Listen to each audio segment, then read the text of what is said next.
Karong mga adlaw magkatropa na malingki na puta. Mo na po na diskarte na po panginabuhi na tumatagadlaw. Wala po ni malingki na puta. Oh. May isda karon mga gwapo jud may isda karon mga kaliki no. Ano isda oh. Ah, pati sinawa sa mga isda eh.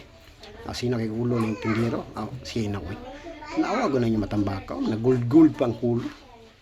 So kan isda pag mahal gani siya matambaka. Kay samal pa mo pud ni. Nagdaan man isla ng mga isda agod. Di pod lali ng mga isda apod mga idol eh. Oh, susugod din ako di gyud ta mabawog yung isda. Maka na imo hada mabawog pa na. Kan di yung isda lo. Diri na pud ta oh, tanaw na pud napay mga naapay isda diri nga panganig dalagang bukid, dalagang bukid. No. Baktas-baktas di ko na. Baktas-baktas di ko nang siga-siga niya akong ilog mata. Yaw ko sa sarili ako. Tanawan niya.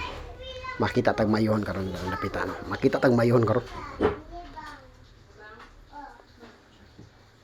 Sa dihang nagbaktas ko pag nakita na ako naghay-hay na mapalo na followers na ko na sila. Ay lang kay magkasuko dira na koy followers pud diri sa bangkirohan. So sabay pud ko pamili din na daw ka tropa. Shout out to them. Shout out sa mga amigo no. Naka upogulo. Balhin tadi sa pikas din. Lay mga pwede sa pikas deko ang mga barilis haro. Sus barilis pa imo. Sus ni timbang gani siya sa 60 kilos ba. Gitimbang niya sa 60 kilos pasti labasa oh. Pero pagyo taon nila mi agad na niya tulahon gani ug kilawon. Ora gitay ni pinakalami ang best gani nga kuaning barilis. Ari baktas-baktas sa punta, baktas-baktas sa punta. Ngita na putag mayon dre. Makita na putag tag mga barilis yo. Kita na pa mga nukos dire.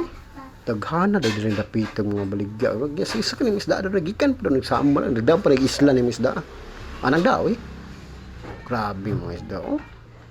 Napay dalagang syudad. Pusit.